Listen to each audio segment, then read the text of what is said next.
मोहतरम बुज़ुर्गों, नौजवान साथियों, अज़ीज़ बच्चों, अस्सलामु अलैकुम वरहमतुल्लाहि वबरकातुहू। वालेकुम अस्सलाम। अल्हम्दुलिल्लाहि रब्बिल आलमीन वल आक़िबतु लिल मुत्तक़ीन वस्सलातु वस्सलामु अला रसूलिहिल करीम। अम्मा बअद फ़अऊज़ु बिल्लाहि मिनश शैतानिर रजीम। बिस्मिल्लाहिर रहमानिर रहीम। इन्नद-दीन इंदल्लाहिल इस्लाम। आमन्तु बिल्लाहि सदक़ल्लाहु मौलानाल अज़ीम व सदक़ रसूलुहुन नबियुल उम्मियुल मुतीउल मुबीनुल मुईनुल करीम व नहनु अला ज़ालिका लमिनश शाहिदीन वश्शाकिरीन वल्हम्दुलिल्लाहि रब्बिल आलमीन। या खुदा बहरे जनाब मुस्तफ़ा इमदाद कुन, या रसूल अल्लाह अज़ बहरे खुदा इमदाद कुन, या शहीद करबला, या दाफ़िए करबो बला, गुल रुखा शहज़ादे गुल क़बा इमदाद कुन। गौसे आज़म बमने बेसरो सामा मददे क़िबले दी मददे काबे ईमा मददे बगिरदाबे बला उफ्ताद कश्ती मदद कुन या मुईन अद्दीन चिश्ती कादरियम नारे या गौसे आज़म भी ज़नम दमज़ शेख अहमद रज़ा ख़ां कुतुब आलम भी ज़नम आमीन। बलगल उला बिकमालिही कशफ़त दुजा बिजमालिही हसूनत जमीअ ख़िसालिही सल्लु अलैहि व आलिही। आमीन। करूँ तेरे नाम पे जाँ फ़िदा, न बस एक जाँ दो जहाँ फ़िदा, दो जहाँ से भी नहीं जी भरा, करूँ क्या करोड़ों जहाँ नहीं। जिसको अपने नबी से जितनी मोहब्बत का दावा हो, कोशिश करें उतनी आवाज़ के साथ नबी रहमत शफ़ी उम्मत गुंबद खज़रा के मकीन जनाब मोहम्मद रसूलुल्लाह सल्लल्लाहु सल्लल्लाहु ताला अलैहि वसल्लम की बारगाह में दुरूद व सलाम की डालियाँ निछावर करें। पढ़ें बावाज़ बुलंद अल्लाहुम्मा सल्लि अला सय्यदिना व शफ़ीइना व नबीना मौलाना मुहम्मदिन मअदिनिल जूदि वल करम व आलिहि व अस्हाबिहि व बारिक वसल्लम। सलातुम व सलामुन अलैका या रसूल अल्लाह सल्लल्लाहु तआला अलैहि वसल्लम। मिंबर शरीफ पर आप देख रहे हैं हिंदुस्तान की बड़ी बड़ी मोतबर शख्सियात जलवागर हैं माशाअल्लाह माशाअल्लाह। और कोई शख्सियत मोहताज तारुफ नहीं। आपने मुझसे बेशतर बड़ा अच्छा खिताब हज़रत अल्लामा मौलाना मुफ्ती शाह नईमुद्दीन साहिब क़िबला का खिताब सुना और एक बच्चे की, बज़ाहिर बच्चा था लेकिन काम बहुत बड़ा कर गया। माशाअल्लाह अल्लाह माशाअल्लाह। ताला इस बच्चे की उम्र में बेपनाह बरकतें अता फरमाए आमीन आमीन। और इनके वालिदैन को भी मौला करीम उम्र खिज़र अता फरमाए। आमीन। थोड़ी देर के लिए हाजिर खिदमत हूँ। मोहब्बतों से मेरी गुफ्तगू को कानों के साथ साथ जो सर के कान हैं उनके साथ दिल के कानों से भी सुने। मैं इन बुज़ुर्गों के सामने किसी ख़तीब की हैसियत से नहीं बल्कि यूँ समझें अपनी इस्लाह की गरज से इस कुर्सी पर बैठा हूँ। अल्लाह ताला इस नूरानी जमात पर अपने रहम व करम की बारिश फरमाए। आमीन। आज इस इदारे से तकरीबन 14 बच्चे फारिग हो रहे हैं, जिसमें 9 हाफिज़ कुरान है ना, 9 हाफिज़ कुरान हैं और 5 कारी कुरान हैं। इस इदारे को जिन लोगों ने अपने खून पसीने की कमाई से चलाया, आज उनके लिए बड़ी खुशी का दिन है कि उनकी मेहनतें रंग लाईं और ऐसे माहौल में जबकि हर तरह से मदरसों को बंद करने की कोशिशें जारी हैं, जी जी जी। तालीम को रोकने की अनथक कोशिशें की जा रही हैं, ऐसे माहौल में इस इदारे ने 14 फारिगीन इस कौम को अता किए हैं। यकीनन ये इस इदारे की बड़ी कोशिश व काविश है जिसने ऐसे माहौल में भी 14 बच्चे जिस इदारे से फारिग हुए जी हैं। जी बेशक बेशक। लेकिन साथ ही एक बात कहना चाहता हूँ, जहाँ मदारिस का मामला है हम गैरों से इतना परेशान नहीं जितना अपनों से परेशान है। जी जी सही बात। ये कड़वी सच्चाई है और इस बात को सुने। इदारे ज़्यादातर, अगर इदारे या इदारे वाले परेशान हैं तो अपनों से परेशान हैं।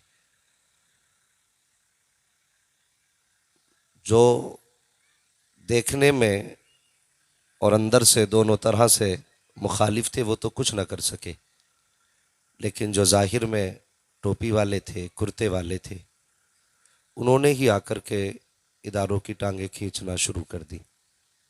बड़े अफसोस के साथ इस तरह की बातें कही जाती हैं कि जब लॉकडाउन था कुछ इदारों में चोरी छुपके कुछ मेहनती असातिज़ा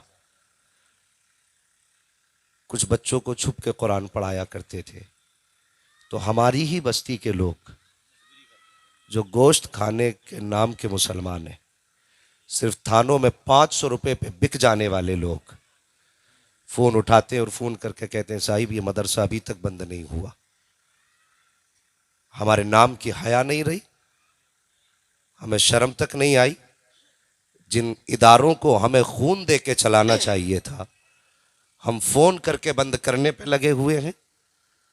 एक बात जहन नशीन कर लें, आज जो सरों पे दाढ़ी, ये सरों पे टोपियां सलामत है ना, ये इन इदारे वालों की देन। बेशक बेशक बेशक। आज जो चेहरों पे दाढ़ियां हैं ये मदरसों की देन है।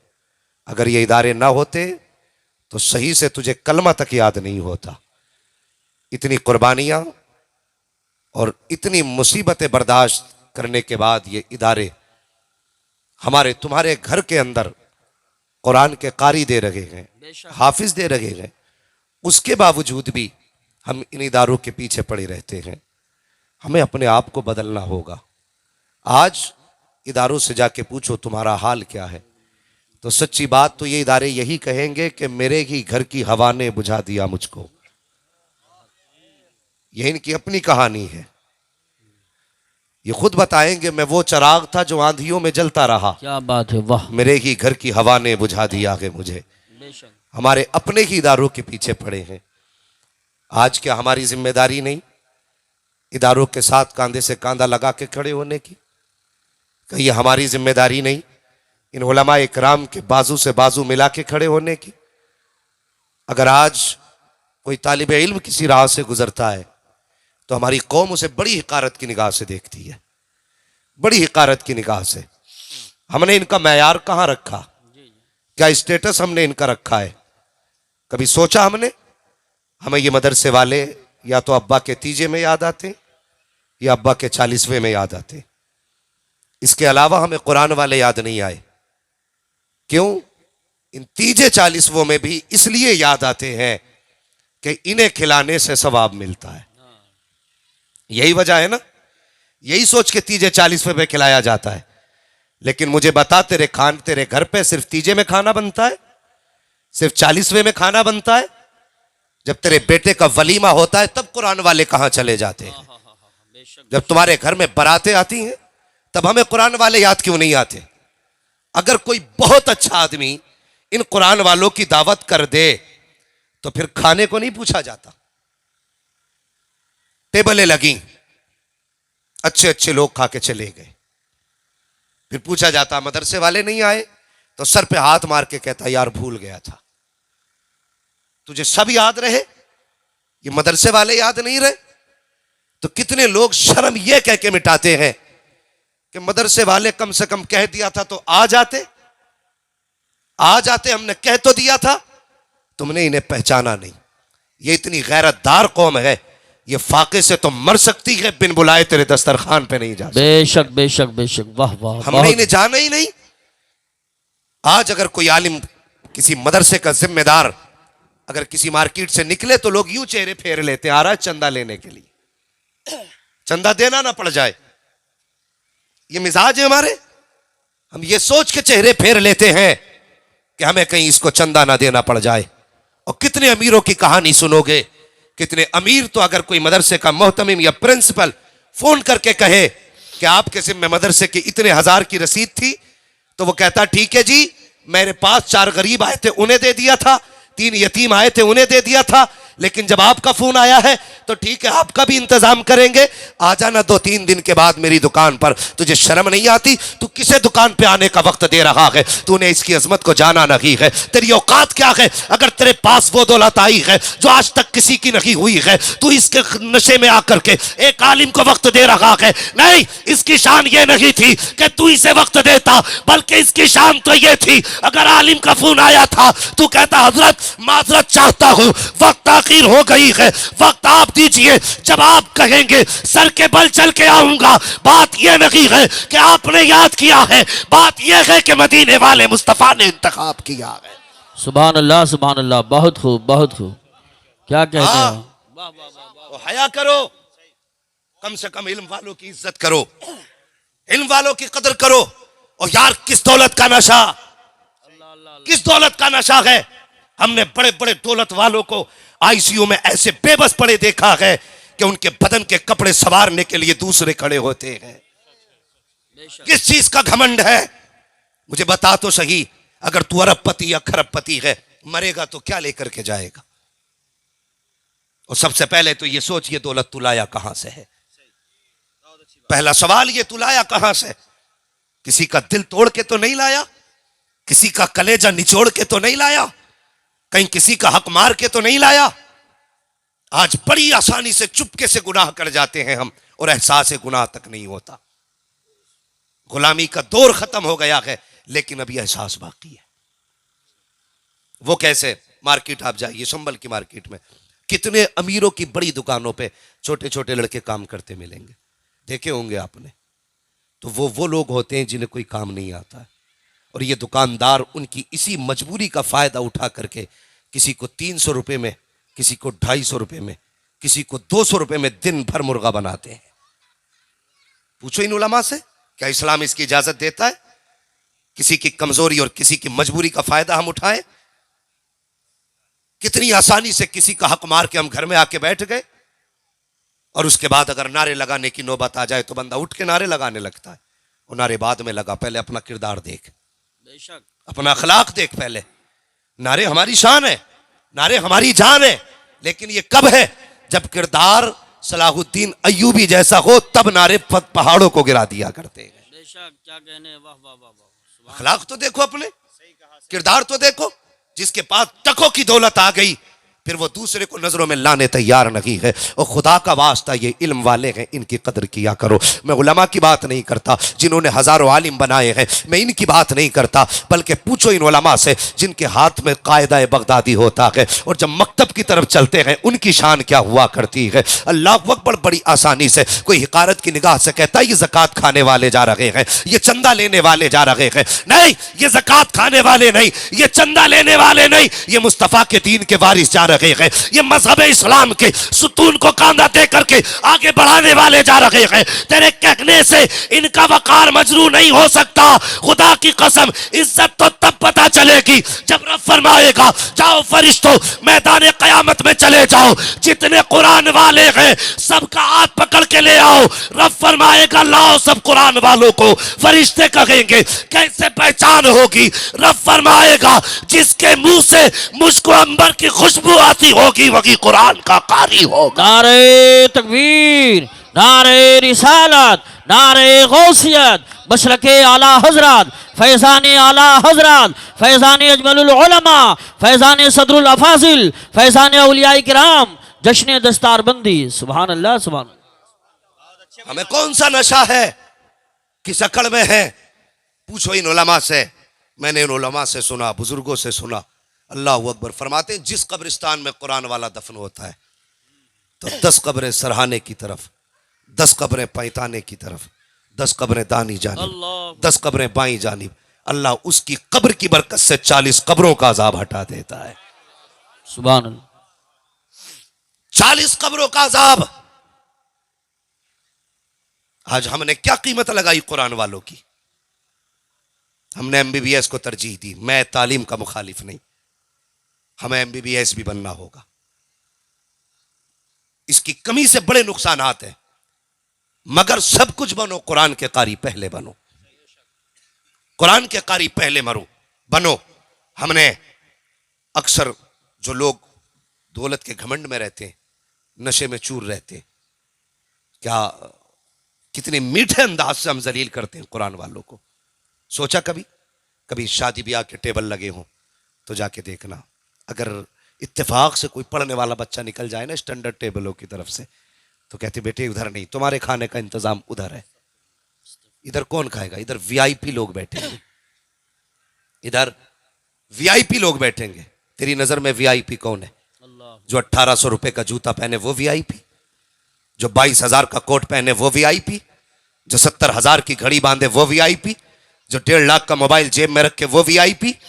हम भी खड़े हो गए, दिखा तो सही कौन सा वीआईपी आने वाला है। एक तरफ कुरान वालों को दाएं हटाया गया, बेटे तुम्हारी जगह नहीं, वहां बैठ के खाओ, यहां पे कुछ वीआईपी आने वाले हैं। तुम्हारे वीआईपी कौन थे? जब नजर जमा के देखा गया तो कोई कोट वाला था, कोई पैंट वाला था, एक की सूरत ऐसी ना थी जिसकी शक्ल मेरे मुस्तफा की मोहब्बत में सजी हो, किसी का लिबास ऐसा ना था जिसको देख करके मुस्तफा का लिबास याद आए। और तुमने उनको वीआईपी कहा कि जिनके बदन पे कोट पैंट था। आ कुरान से पूछ वीआईपी कौन है, तो कुरान बताएगा। खुदा की कसम वीआईपी वो नहीं जिसके पैर में 18,000 का जूता है, वीआईपी वो होता है अगर एक पैर में जूता हो, बदन पे फटा लिबास हो और मुस्तफा कहते बिलाल काबे की छत पे चढ़, तो पैर देखने वाले आदत का अंदाजा न लगाए, मुस्तफा का फरमान देखने वाले ऐलान कर दे वीआईपी वो नहीं जिसका लिबास आला है, बल्कि वीआईपी वो है जो मुस्तफा जाने रहमत वाला। सुभान अल्लाह माशाअल्लाह, बहुत खूब बहुत खूब। आज ही बदल दिए। जिंदाबाद जिंदाबाद।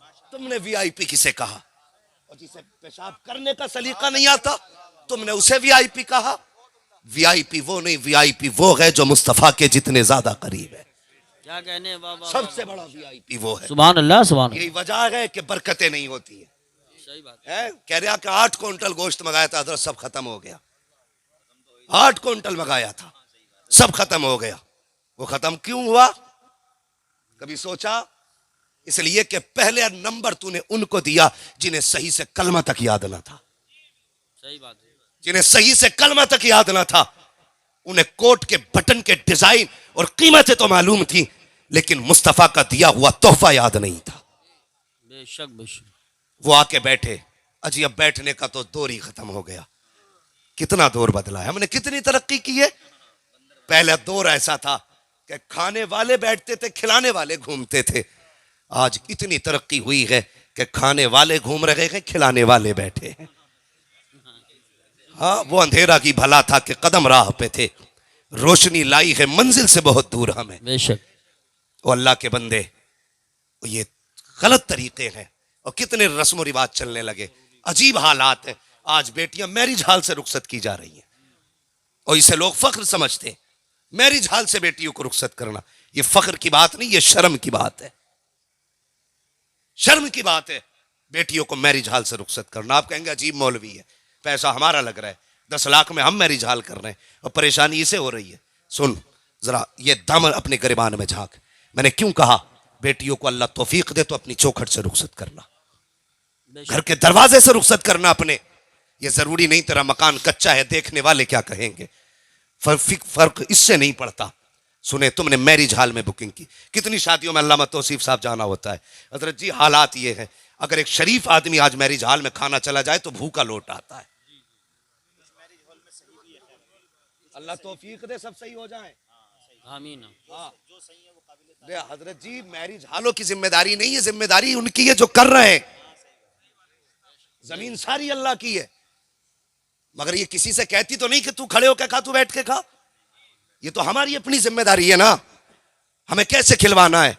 कुछ लोगों ने मयारी इसको बना लिया, स्टैंडर्ड में चाहिए। इसे तुमने स्टैंडर्ड कहा, गधों की तरह खाते हो, कहते हो ये स्टैंडर्ड है। गधों की तरह पीते हो, तुम कहते हो ये स्टैंडर्ड है। स्टैंडर्ड ये नहीं जो तुम कह रहे हो, स्टैंडर्ड वो है जो मेरे मुस्तफ़ा ने तरीका दिया है। पूछो इन उलमा से, मेरे नबी ने बैठ के पानी पीने का हुक्म दिया और इंसान खड़े खड़े पानी पी रहा है। आज साइंस 1400 साल के बाद इस नतीजे पर पहुंची है कि पैगंबर ने बैठ के पीने का हुक्म क्यों दिया था, खड़े होकर पीने से क्यों मना किया। आज साइंस को पता चला है 1400 साल के बाद जो पैगाम इस्लाम नबी ने 1400 साल पहले दिया था। ये आज कह रहे हैं अगर खड़े होके पानी पियोगे तो गुर्दे भी जाएंगे, मैदा भी जाएगा। 1400 साल पहले मुस्तफा ने किया कहा था कि बैठ के पानी पियो, मैदा भी सलामत रखेगा, गुर्दे भी सलामत रखेगा। सुभान। नारे तकबीर, नारे रिसालत, नारे गौसियत, मसलके आला हजरत, फैज़ान आला हजरत, फैज़ान ख्वाजा गरीब नवाज, फैज़ान हुजूर साबिर पाक,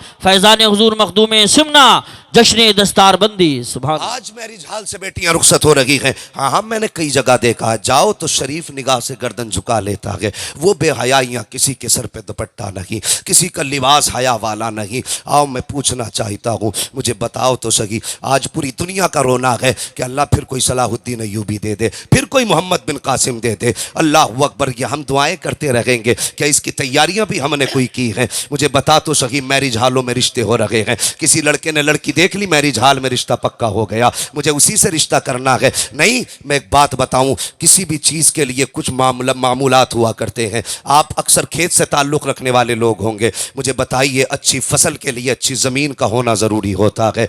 आज किसान कहता है जो जमीन अच्छी होगी उसमें फसल अच्छी होगी। अगर किसान का यह मानना है कि अच्छी फसल के लिए अच्छी जमीन का होना जरूरी है, तो यह मेरा मानना है अच्छी नस्ल के लिए अच्छी गोद का होना जरूरी है, अच्छी माँ का होना जरूरी है। अगर माए तुम जाकर के मैरिज हाल में तलाश करोगे तो घर के अंदर सलाहुद्दीन अय्यूबी नहीं आएगा, मोहम्मद बिन कासिम नहीं आएगा। अगर दामाद तुम जाकर के नाइट क्लब में तलाश करोगे तो घर में आने वाला कोई कुरान का कारी नहीं आएगा। वो दौर था कि जब लोग खानकाहों में दामाद तलाश करते थे, मस्जिदों में दामाद तलाश करते थे, तो आने वाला बेटा भले छप्पर में पैदा हो लेकिन कौम की तकदीर लेके पैदा होता था, इस्लाम की लगाम लेके पैदा होता था। आज वजह क्या है? सभी का एक रोना है कि बताओ हालात कैसे होते जा रहे हैं, समाज बिगड़ता जा रहा है। तुमने इंतखाब कैसा किया है? मुझे बता तो सही। हर जवान की ख्वाहिश ये है आंखें नशीली हो, होठ शराबी हो, चेहरा देखो तो देखते रह जाओ।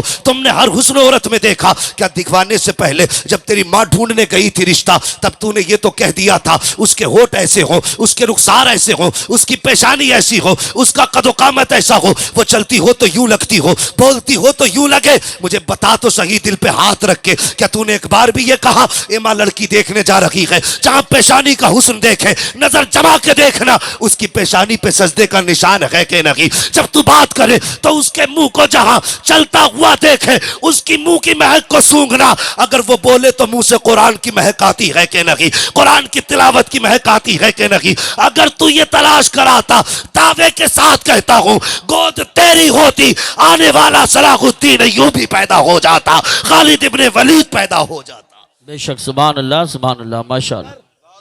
हमारे इंतखाब गलत रहे, हमने रिश्ते बहुत अच्छा तो एक अच्छी गोद का इंतखाब ना कर सके।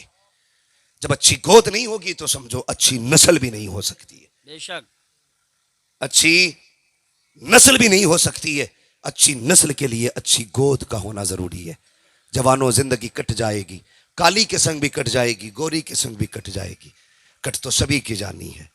अगर चाहते हो तुम्हारे बाद तुम्हारी नस्लों में तुम्हें इज्जत से याद किया जाए तो अपने जिंदगी के लिए अच्छी गोद का इंतखाब करो, अपने बच्चों के लिए अच्छी माँ का इंतखाब करो। माएँ अच्छी होंगी तो बेटे खुद ब खुद अच्छे होंगे, औलाद नेक होगी। बदलें अपने तरीके। मैं अर्ज कर रहा था, आज अमीरों के क्या कहने, हया आती है कितने मैरिज हालों में जाओ तो किसी के सर पे दुपट्टे नहीं, और उसके बाद हमारी कौम रो रही है हमें क्या हो गया है, हमें कोई बचाने क्यों नहीं आ रहा है, हमें कोई बचाने क्यों नहीं। क्या सिर्फ अब शोर मचाने से कुछ हो सकता है? शोर मचाने से कुछ हो सकता है? जाके देखो मैरिज हालों में जहां शादियां होती हैं पहले कैमरे वाला खड़ा कर दिया जाता है, सबसे पहले कैमरे वाला। बीवी किसी और की देखना पहले शोहर को चाहिए, पहले कैमरे वाला देख रहा है। चारों तरफ से कैमरे घुमा घुमा के वीडियो बनाई जा रही है, और इस बेहयाई को नस्लों के लिए बचा के रखा जाता है कि अपने बच्चों को दिखाएंगे। ये बेबरकतियां। मुझे बताओ, जब बेटी मैरिज हाल से रुखसत होती है कितने गैर महरम वहां पे खड़े होते हैं, कितने लोगों की निगाहें उसके लिबास पे पड़ती होंगी, कितने लोगों की निगाहें बेपर्दा औरतों पे पड़ती होंगी, कितने गुनाह होते होंगे। अगर यही बेटी घर के अंदर से रुखसत होती तो खुदा की कसम जब ये घर से रुखसत होती, दीवार इसके लिए दुआ करती, छत इसके लिए दुआ करती, जमीन इसके लिए दुआ करती, और क्यों ना करती, जमीन ने इसे सजदे करते देखा था, छत ने इसे रातों में उठ के सहरी खाते हुए देखा था, सुभान अल्लाह। दीवारों को इसको कुरान पढ़ना याद है, घर के एक एक कोने को इसके लिए रातों को उठ के वुजू करके ठंडी रातों में कुरान का पढ़ना याद है। खुदा की कसम, ये घर से जब इज्जत के साथ रुखसत होके जाती, हर चीज की दुआ इसके साथ होती, ये तेरे घर में दुल्हन बन के जाती, खुदा की रहमतें दामन में साथ लेके जाती। सुभान अल्लाह। लेकिन मिजाज ही बदल गए, मैरिज हालों में रिश्ते, खुदारा बदले तरीके और अपने उसूल बदले। अमीरों, दौलत का सही इस्तेमाल करो, सही इस्तेमाल दौलत का करो, और किसी की कीमत उसका बदन देख के ना लगा, उसका लिबास देख के कीमत ना लगा। कोई ऐसा भी होगा जो फटे कपड़ों में रहता हो लेकिन रिश्ता मुस्तफ़ा से बड़ा करीबी हो, भी तो हो सकता है ना। किसी के पैर में टूटी जूती हो लेकिन जब रात को उठता हो तो उसकी सदाओं के जवाब में आसमानों से इजाबत की सदाएं आती। बेशक बेशक। किसके राज कौन जाने, बंदों के राज अल्लाह ही जानता है। खुदा राह तरीके अपने बदलें और अपने पैसों को सही जगह पे खर्च करें। एक तरीका हमने देखा है, हमारा उसूल देखिए, जन्नत में जाना चाहता है हर बंदा, हर शख्स चाहता है ना जन्नत में जाए। जितने लोग चाहते हैं जरा बता दें हाथ उठा के, कितने लोग जाना चाहते हैं? माशाअल्लाह सभी जाना चाहते हैं। अल्लाह सलामत रखे और आज की रात के सदके में अल्लाह सबको जन्नत अता फरमा, आमीन। सबको जन्नत अता फरमा दे। मैं एक बात कहता हूं अक्सर, जिसके पास करोड़ों लाखों रुपया है, मगर अगर वो उसने बेटे को डॉक्टर भी बनाया, इंजीनियर भी बनाया, मास्टर भी बनाया, कलेक्टर भी बनाया, अगर कुरान का कारी ना बनाया, तो मैं कहता हूं बड़ी बेबसी की मौत मरा है वो, बड़ी बेबसी की मौत मरा है वो शख्स। उसकी वजह देखें, जिंदगी के आखिरी लम्हात में हर इंसान चाहता है कि रूह सुकून से निकल जाए। बेशक हर इंसान चाहता है कि आसानी के साथ मरे, लेकिन हमने बेटों को कारी नहीं बनाया। जब सांस अटकती है ना तो कोई गिलास लेके भाग रहा है, हाफिज जी से पानी पड़वा लाओ। कोई हाफिज जी को तलाश करने जा रहा है कि चलो अब्बा की तबीयत ठीक नहीं है, चल के यासीन पढ़ दो। अल्लाह अकबर। अगर हाफिज ना मने, ना मिले और पानी ना मिल सके, कितनी बेबसी की मौत इंसान मरेगा। मुझे बताओ तो सही, मैंने पहले बात कही थी, हमने अमीरों को आईसीयू में ऐसे हाल में पड़ा देखा है कि कोई पानी पिलाने तक नसीब नहीं होता है। और खुदा के वास्ते अपनी आखिरत का इंतज़ाम जीते जी कर जाओ, अपनी ज़िंदगी में आखिरत का इंतज़ाम कर जाओ। आज 40वां हो तो इतने लंबे लंबे थाल सजाए जाते हैं, जब पूछा जाए ये किस लिए तो कहता है ये सब अब्बा को पसंद था, पान भी अब्बा को पसंद था, मीठा भी अब्बा को पसंद था, ये सब्जी अब्बा के पसंद की थी, सारी चीज़ें 40वें में लगाई जा रही है। मुझे बता तो सही, मरने के बाद इतना ख्याल बाप की फिक्र का, क्या जिंदगी में भी उनका ख्याल इतना किया हमने? कभी ख्याल आया मेरे बाप को कौन सा फल पसंद है? कभी याद आई मेरी माँ को कौन सी चीज ज्यादा पसंद थी? मरने के बाद इसलिए तबाक सजाए जाते हैं ताकि ये समाज देख ले इसे बाप से कितना प्यार है। उनके जीते जी हम कुछ ना कर सके, उनके मरने के बाद तबाक सजाए जा रहे हैं। अल्लाह अकबर। उससे पहले एक बात क्या की जाती है, इधर इंतकाल होता है। हमारी कौम भी बड़ी सीधी कौम है, जिधर एक चलता उधर को सब चल दिया करते हैं, भेड़ की चाल चला करते हैं। बाप का इंतकाल होता है तो मिजाज हमारे मुआशरे का, सबसे पहले गए मस्जिद से पेटी उठा, दुकान से पेटी उठाई पारों की, मस्जिद में लाके रख दी। किस लिए? ताकि लोग इसे पढ़ें, अब्बा की रूह को सवाब मिले। कभी मस्जिदों में जाके देखा करो कितनी पेटियां रखी हुई हैं, रख के उन पे गर्द चढ़ रही है। आज कोई उन पारों की गर्द साफ करने वाला नहीं है। कितनी पेटियां रख के जंगालूद हो गई है, कोई आज उन पेटियों को खोलने वाला नहीं है। हमारी मस्जिदों के अंदर पेटियों के तो ढेर लगे हैं लेकिन कोई कुरान पढ़ने वाला नहीं है। ओ खुदा के बंदे, अगर जन्नत में जाना चाहता है, बाप को बख्शवाना चाहता है, तो सबसे पहला काम तो ये कर, अगर घर में बाप का जनाजा पड़ा है और तेरे चेहरे पे दाढ़ी नहीं है, बाप को बख्शवाना चाहता है, उसके जनाजे के आगे खड़ा हो, कहते या अल्लाह मेरा बाप कब्र में जा रहा है, मैं इसके लिए तुझे गवाह बनाकर आज ऐलान करता हूं, जब तक जीऊंगा मुस्तफा की सुन्नत चेहरे पे सजाता रहूंगा। सुभान अल्लाह माशाअल्लाह माशाअल्लाह। ये ऐलान आप कर देंगे, उस दिन खुदा की कसम तेरी दाढ़ी की बरकत से अल्लाह तेरे बाप की मगफिरत फरमाएगा। बेशक बेशक। सुभान। दूसरी बात, अगर चाहते ही हो मरने वाले को सवाब मिले तो सुनो, बाप का इंतकाल हो, दफन करें उसको या दफन से पहले जब आपको वक्त मिले, अल्लाह तौफीक दे तो कभी मदरसे जाए, मदरसे के मोहतमीम से पूछें, अगर चाहते हो ना तुम्हारा अपना जन्नत में जाए, उससे जाके पता करें कि हम मदरसे में बच्चे जो पानी पीते हैं वहां किसी फ्रिज का इंतजाम है कि नहीं। हम हालात देखें अपने, हमारे बच्चे फ्रिज का पानी पीते हैं, वो भी फिल्टर।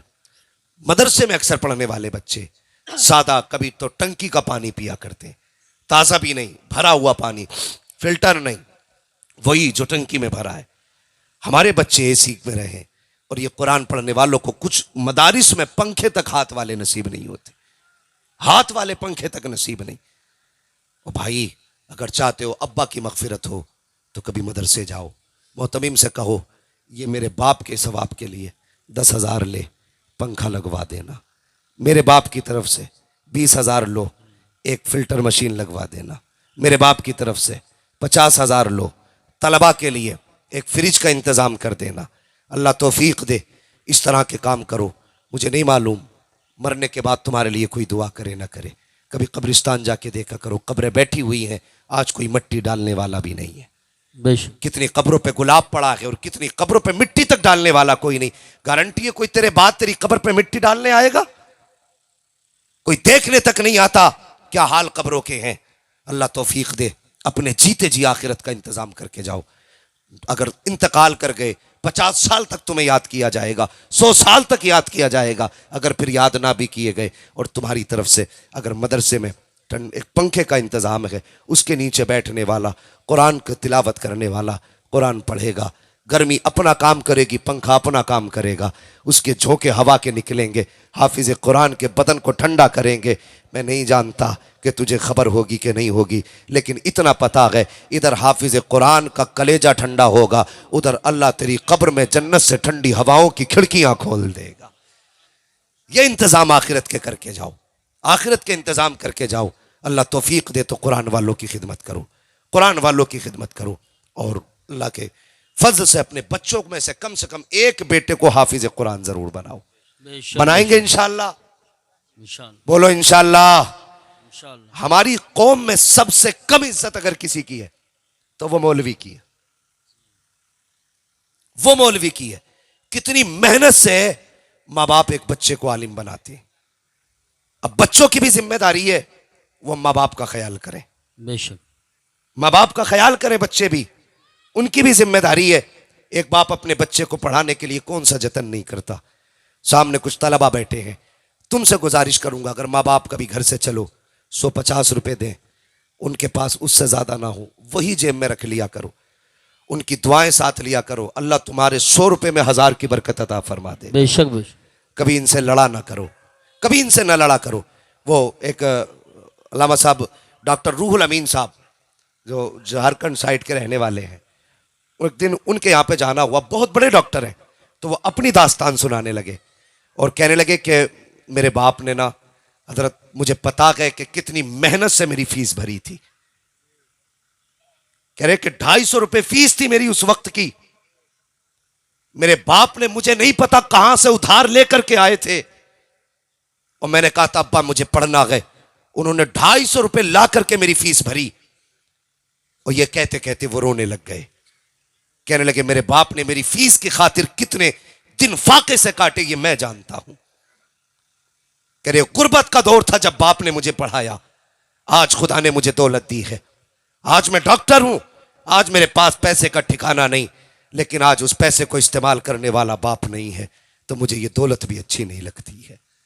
और जवानों, अगर माँ बाप तुम्हें पढ़ाने में अपना वक्त खर्च करते हैं तो तुम्हारी जिम्मेदारी है माँ बाप की खिदमत करो। आज ये जिंदा है, इनकी कदर कर लो।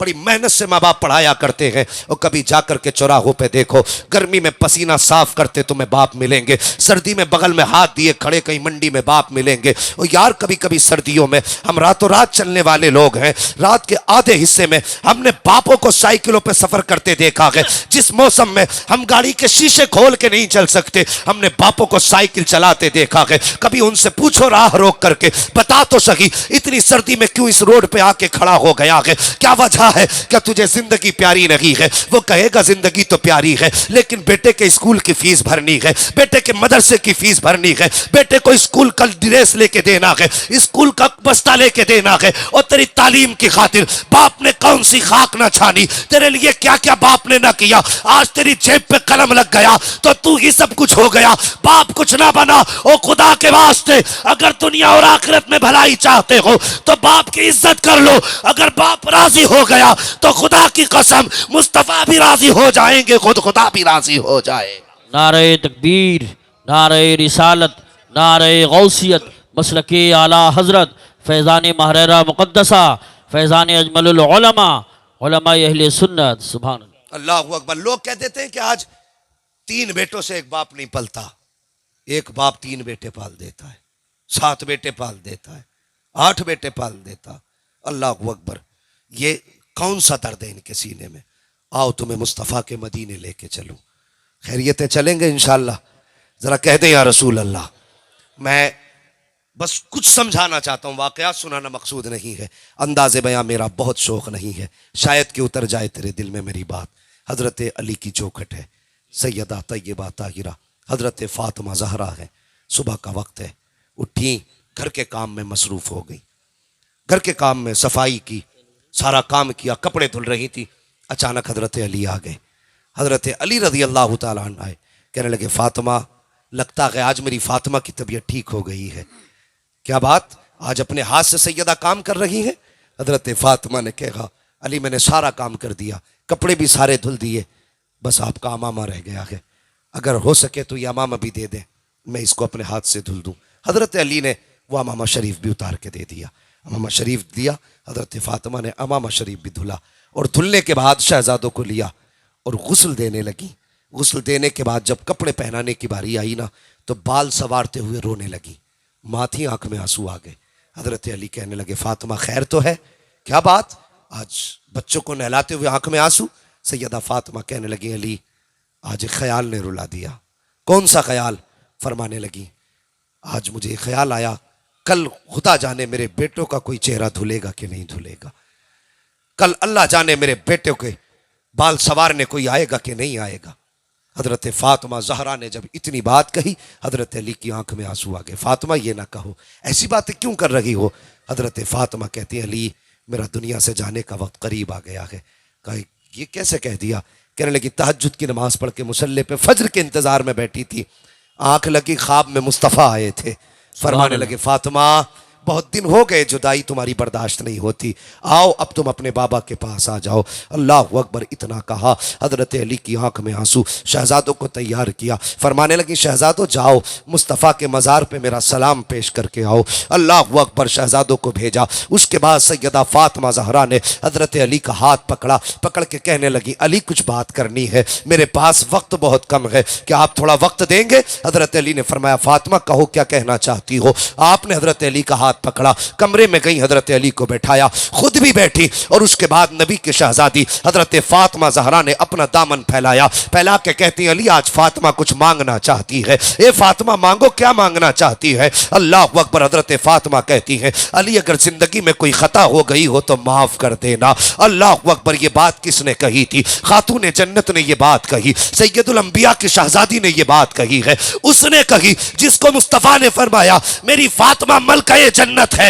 वो फातिमा कहती है ए अली कोई खता हो गई हो तो माफ कर दिया जाए। हजरत अली की आंख में आंसू है। फरमाते फातिमा किस खता की बात करती हो? पूरी जिंदगी सब्र के सांचे में गुजार दी, कौन सी खता की बात कर रही हो? हजरत फातिमा कहती है ए अली हो सकता है तुमने मुझे कपड़े धोने का हुक्म दिया हो और उस हुक्म की तामील में मुझसे शायद ताखीर हो गई हो, इसलिए अली वो माफ कर दिया जाए। अगर कभी खाना बनाने का हुक्म दिया हो उसमें ताखीर हो गई हो, अली माफ कर दिया जाए। हजरत अली कहते हैं ए फातिमा मुझे अच्छी तरह याद है तुमने अपनी जिंदगी मेरे साथ इस सब्र से गुजारी कि कभी एक लुकमे का सवाल नहीं किया। तुमने पैबंद के कपड़े तो पहने लेकिन कभी लिबास का सवाल नहीं किया। ए फातिमा सारी जिंदगी मुझे तुमसे कोई शिकायत नहीं हुई है, लेकिन फातिमा मैं भी कुछ कहना चाहता हूँ। कहो अली क्या कहना चाहते हो? कहा ए फातिमा अगर कयामत के दिन मुस्तफ़ा के साथ खड़ी हो तो कहीं मेरी शिकायत मत कर देना। ये मत कहना मुस्तफ़ा किसके साथ छोड़ के आए थे,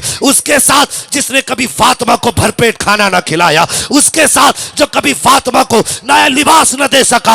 अल्लाह अकबर। हजरत फातिमा की चीख निकली है। फरमाती अली ऐसी बात ना करे। अल्लाह अकबर। अगली बात हजरत फातिमा ने कही थी, अब जरा दिल थाम के सुनना प्यारे। हजरत फातिमा कहती है ए अली एक बात और कहना चाहती हो। कहो अली क्या कहो फातिमा क्या कहना चाहती हो? तब हजरत फातिमा कहती है ए अली मेरे इंतकाल के के बाद तुम जिससे चाहो निकाह कर लेना, मैं तुम्हें आजाद करती हूं। अल्लाह अकबर। तुम्हें पता है ये कौन सी आजादी है? अब जरा दिल थाम के बात सुनना प्यारे। एक दिन हजरत अली ने दूसरी लड़की से निकाह करना चाहा था, दूसरी खातून से। ये बात हजरत फातिमा के कानों तक आई। आपने शहजादों को गोद में लिया, मुस्तफ़ा की बारगाह में आई, या रसूल अल्लाह, अली दूसरा निकाह करने जा रहे हैं। मेरे हुजूर मिंबर पे तशरीफ लाए, सहाबा को इकट्ठा किया, हजरत अली को बुलाया, कहा था अली मैंने सुना है तुम दूसरा निकाह करना चाह रहे हो। जी या रसूल अल्लाह, आपने सच सुना है, यही मेरा इरादा है। मुस्तफ़ा के एक तरफ आका हसन बैठे हैं,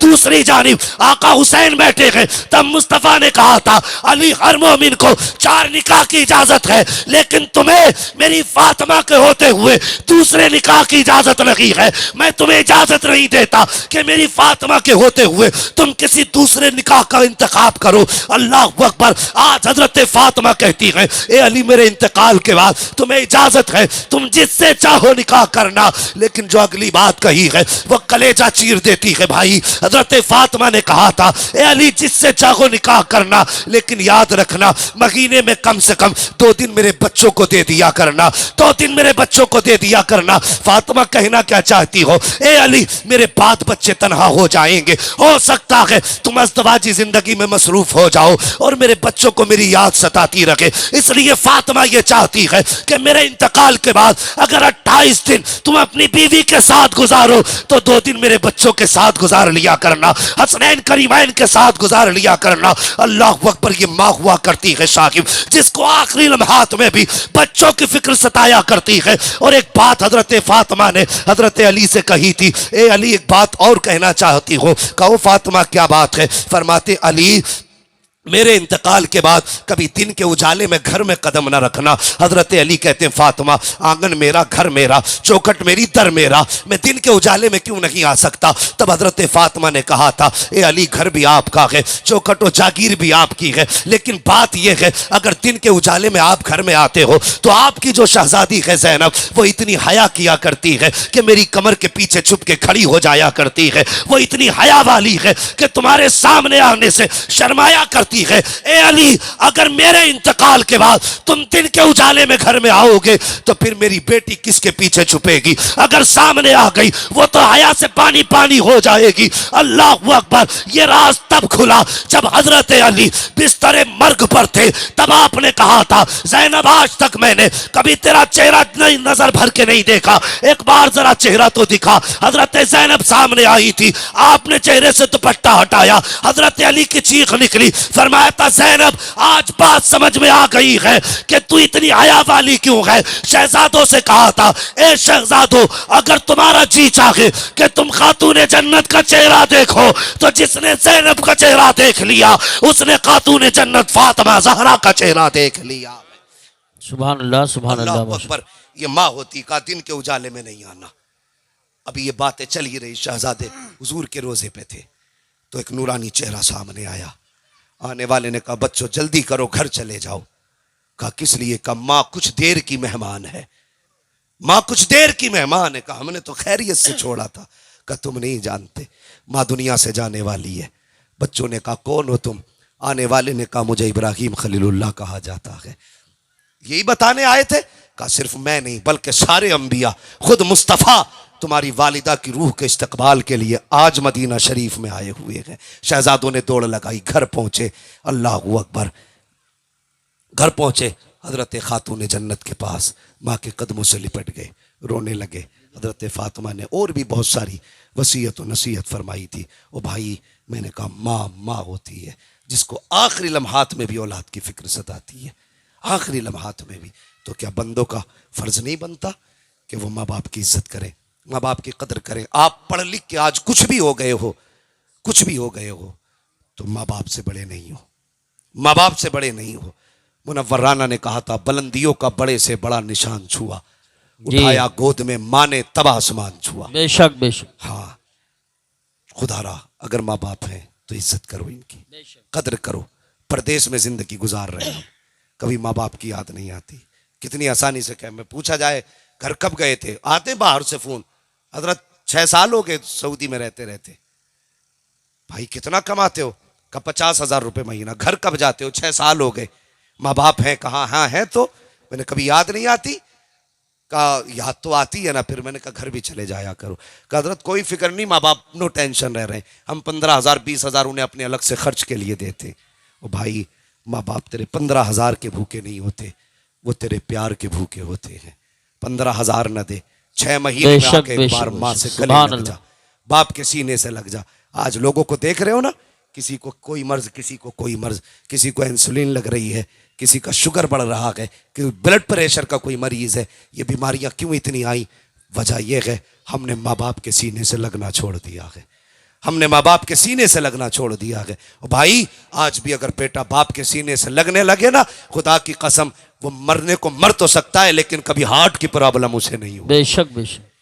तो बाप के सीने से लगा करो। कितने दिन हो जाते हैं हमें साथ खाना खाए हुए माँ बाप के, जमाने जमाने गुजर जाते। कभी अल्लाह तौफीक दे, महीने 6 महीने में कभी माँ बाप के साथ खाना भी खा लिया करो, कभी इनके साथ बैठ के 2 मिनट बातें भी कर लिया करो। कोशिश करो हम अपने माँ बाप की इज्जत करें, माँ बाप की इज्जत करें। तो मैं अर्ज कर रहा था कुरान पढ़ने वालों से, स्कूल पढ़ने वालों से, माँ बाप की मेहनतों की फिक्र करना। इन्होंने बड़ी मेहनत से पढ़ाया है, बहुत मेहनत से, किस तरह से अपना पेट काट काट के तुम्हारे मदरसों की और स्कूलों की फीस भरी है। हाँ, बड़ी मेहनत से तुम्हें इस लायक बनाया है कि तुम्हारी जेब पे कलम लग सके। आज कलम लगा है ना, इसका इस्तेमाल माँ बाप पे ना करना, इसका इस्तेमाल कभी अपनों पे ना करना। अपनों की दुआएं हैं जिसने तुम्हें इस मकाम तक पहुंचाया है, जिसने इस मकाम तक पहुंचाया है। खुदारा हम भी अगर चाहते हैं अच्छी नस्ल पैदा हो तो हम अच्छी गोदों का इंतखाब करें, अच्छी गोदों का इंतखाब करें।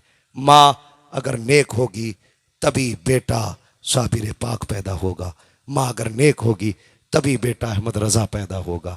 कोशिश ये करें, जिस तरह से अच्छी फसल के लिए अच्छी ज़मीन का होना ज़रूरी है, उसी तरह से अच्छी नस्ल के लिए अच्छी माँ का होना ज़रूरी है।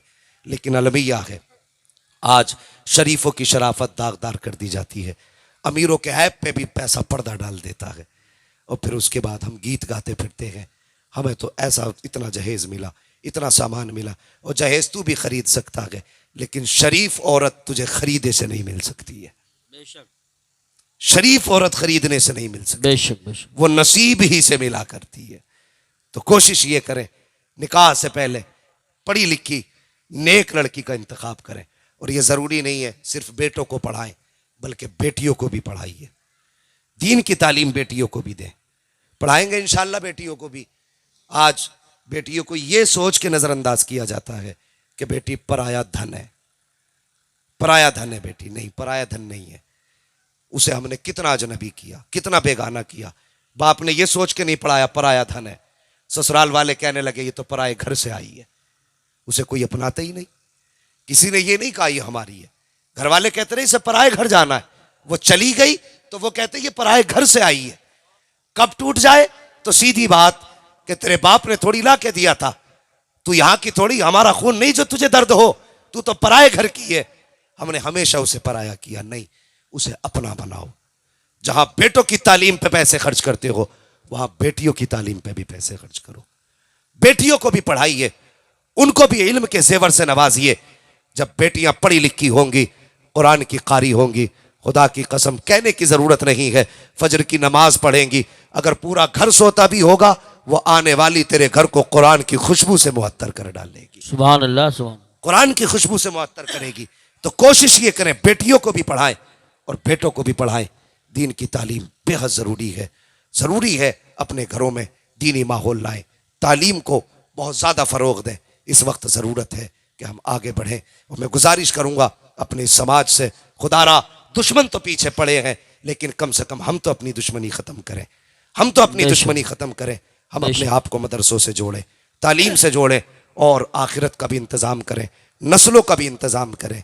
बस मैंने जो गुफ्तगू की उसका पूरा मकसद यही था कि हम और आप दीन के करीब हों, उलमा की इज्जत करें, इनकी कदर करें। आपका बेटा अगर हाफिज होगा ना, मैं एक बात कह दूं, बात कड़वी है, माजरत के साथ अरबाब मिंबर से माफ़ी के साथ एक बात कहना चाहता हूँ। आज बंदा मरता है ना तो कहता है मेरी नमाज जनाजा अल्लामा तौसीफ साहब पढ़ाएं, अल्लामा साहब पढ़ाएं, हजरत काजी साहब पढ़ाएं, मौलाना अबरार साहब पढ़ाएं, कारी हाशिम साहब पढ़ाएं। ये तमन्ना करते हैं कि बड़े अच्छे अच्छे लोग नमाज जनाजा पढ़ाएं ताकि बख्शे जाए। यही सोचे ना। अच्छी बात है, बड़ा आलिम पढ़ाए बहुत अच्छी बात है, बुजुर्ग पढ़ाए अच्छी बात है, लेकिन एक बात बताइए, अगर यही इल्म आपके बेटे के पास भी हो, जनाजा आपका हो, मुसल्ले पे आपका बेटा खड़ा हो, फर्क बताइए। मुझे आपने बुलाया जनाजा पढ़ाने के लिए, मैं आया, मैं तो नियत बांधी बन के, भाई मोहब्बत करते थे, नियत बांधी, अल्लाह अकबर, दुआ करके अल्लाह इसे बख्श दे, जैसे आए थे वैसे ही चले गए। मुझे आपके जनाजे का इतना दर्द तो नहीं होगा ना जितना दर्द आपका आपके बेटे को होगा। इतनी फिक्र मुझे तो नहीं होगी ना जितनी आपके बेटे को होगी। ये कड़वी सच्चाई है। मजा कितना आएगा, जनाजा आपका हो, मुसल्ले पे आपका बेटा खड़ा हो, जब वो खड़ा हो तो उसे आपकी कुर्बानियां याद आएंगी। ये वो है जो कभी हाथ पकड़ के मदरसे लेके गया था, ये वो है जिसने उंगली पकड़ के कभी मुझे मदरसे पहुंचाया था, ये वो है जिसने कभी गरीबी के आलम में जेब से 10 रुपए निकाल के दे के कहा था बेटे अभी यही है रख ले। खुदा की कसम जब उसके ये इनामात बेटे को याद आएंगे, आंख में आंसू होंगे, और वो रब बड़ा करीम है, अगर माफ करने पे आए तो आंसू के कतरे में बख्श देता है, और अगर वो बेनियाजी पे आए तो पहाड़ बराबर भी सोना दे दो तब भी मुंह पे मार देता है। कम से कम बेटे को ऐसा बना कि जनाजा तेरा हो, मुसल्ले पे बेटा हो, इधर हाथ उठेंगे उधर आंसू निकलेंगे, खुदा की कसम हाथ नीचे बाद में आएंगे, बख्शिश का परवाना पहले दे दिया जाए। सुभान अल्लाह माशाअल्लाह। जरूरी है अपने बेटों को इस लायक बना लो ताकि तुम्हारे जनाजे पढ़ा सके, जनाजे पढ़ा सके। आज तो फैशन हो गए, अमीरों ने पीर खरीद रखे हैं, 20,000 तो कोई भी पीर बुलवा दूंगा नमाज पढ़ाने के लिए। हाँ खुद भी सोचो, कुछ सोचो भाई, खुद बताइए। वो कहते हैं पराया मारे धूम में डाले, अपना मारे अपना मारे, सारे बोले अपना मारे छांव में डाले, तो भाई अपने की मार खा लो ना है। वो कितने कम नसीब बेटे हैं, अब्बा का जनाजा पढ़ा, दूर से कह रहा पढ़ाओ जी पढ़ाओ, उससे भी बड़ा मनहूस होगा कोई जो अब्बा के जनाजे पढ़ाने तो बात पढ़ने तक खड़ा नहीं होता, दूर से कह रहा पढ़ाओ जी पढ़ाओ। ये हालात है हमारे। क्यों नहीं आया भाई? या तो कपड़े पाक नहीं है, नमाज नहीं आती। मोमिन को पाक रहना चाहिए हर वक्त। वो बेटा नसीब वाला है जिसे बाप की जनाजे की नमाज मिल जाए। तो कोशिश ये करें अपने जनाजे के इंतजाम खुद ही करके जाएं, और कोशिश करें इंतकाल हो बेटा सरहाने बैठा हो, जनाजा हो बेटा मुसल्ले पे हो, कब्र में उतारा जा रहा हो बेटा सूरह यासीन पढ़ रहा हो, लोग दफना के आ जाएं बेटा कुरान पढ़ के सुनाए। ऐसे इंतजाम कर जाओ। आज तो फैशन चल गए, मैं ये बात कह के जाऊंगा, और फैशन ये चला है 3 दिन तक कब्र पे बैठा के कुरान पढ़वाया जा रहा, 3 दिन तक लगातार नॉन स्टॉप। एक जगह हजरत कुरान खानी कराई, और मत भेजा करो ऐसे लोगों की कब्रों पे बिल्कुल भी। कुरान खानी कराई तो बच्चे ले गया मदरसे से, 4 बच्चे ले गया, और चारों भाइयों ने अपनी ड्यूटी लगा ली कि एक सोने आएगा तो एक कब्र पे उन बच्चों की रखवाली करेगा। तो 3 दिन लगातार कुरान पढ़वाया, आंखें सूज के लाल हो गई, सोने तक ना दिया। जब पढ़ के निपटे तो 150 रुपए, और वो 70 रुपए मीटर का कपड़ा। तो शर्म कर। हाँ जायदाद तू खागा, हम थोड़ी खाएंगे तेरे अब्बा की। भाई अल्लामा तौसीफ साहब, बात ये नहीं है पढ़वाया किससे, बात ये कर क्या रहे हम। इतना जुल्म उन्हें सोने तक न दिया, तो इससे सवाब मिलेगा? किसी को तकलीफ देके आंखें सुर्ख करके इससे क्या मिल सकता है? अगर पढ़वा नहीं था तो वो रेस्ट कर लेते, दूसरे आ जाते, वो चले जाते, तीसरे आ जाते, वो आराम कर लेते। हद हो गई भाई, इंतहा कर दी। खुदारा किसी को दुख दे के सवाब नहीं मिलता, सुख दे के सवाब मिला करता है, सुख दे के सवाब मिलता है। तो ये किसी को तकलीफ देने से भी बचे, तकलीफ देने से भी बचे, और बेहतर यह है खुद बाप की कब्र पे कुरान पढ़े। सबसे अच्छा तरीका है, नियत में खुलूस भी होगा, मोहब्बत भी होगी, प्यार भी होगा, बाप को सुकून भी मिलेगा, बेटा कब्र पे आया हुआ है। कई सारी चीजें हैं। बस लोगों दीन की तरफ आओ, मजहब इस्लाम के करीब हो जाओ, अपने आप को कुरान से जोड़ो, मदारिस से जोड़ो। जब सारी चीजें साथ छोड़ जाती हैं तब कुरान साथ देता है। जब सारे रिश्ते तोड़ देते हैं लोग अपने, तब कुरान का रिश्ता तुम्हारी हिम्मत बताता है, और तब जाकर के तुम कदम आगे बढ़ाते हो। कोशिश करें मदारिस से मोहब्बत करें, और इनसे अब कांधे से कांधा मिला के हम आगे बढ़े। हालात नासाजगार हैं, लोग कुरान को मिटाने की कोशिश कर रहे हैं, लेकिन खुदा की कसम वो तो सवाल ही नहीं मिट जाए। लेकिन हम इस मुश्किल मरहले में कुरान का साथ दें, आगे बढ़ें और मदरसे वालों से, उलमा से कहें मेहनत करना हमारा काम है, कुरान पढ़ाना तुम्हारा काम है। कोशिशें हम पे छोड़ दो, पढ़ाई तुम अपनी जिम्मेदारी पे ले लो। फिर देखो खुदा की कसम, आज 9 हाफिज बने हैं, आने वाले दौर में इंशाल्लाह 18 हाफिज कुरान ये इदारा आपको देगा। 18 हाफिज कुरान, और ज़िंदगी तो गुजर ही जाएगी। कोशिश करें कुरान की खिदमत में लगा दें। मेरे हुजूर ने फरमाया था या तो आलिम बनना, या मुतअल्लिम बनना, या इनसे मोहब्बत करने वाले बनना। इनसे अलावा, इनके अलावा मत बनना, वरना तबाह कर दिए जाओगे।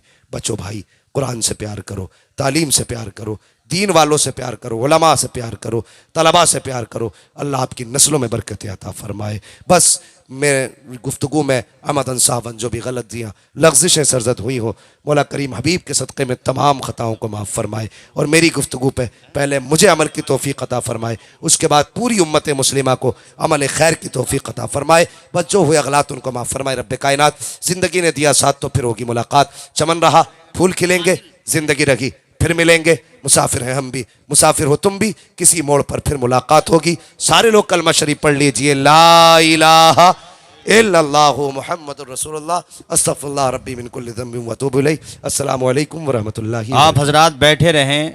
आज के इस प्रोग्राम के जो खुसूसी मेहमान हैं, चीफ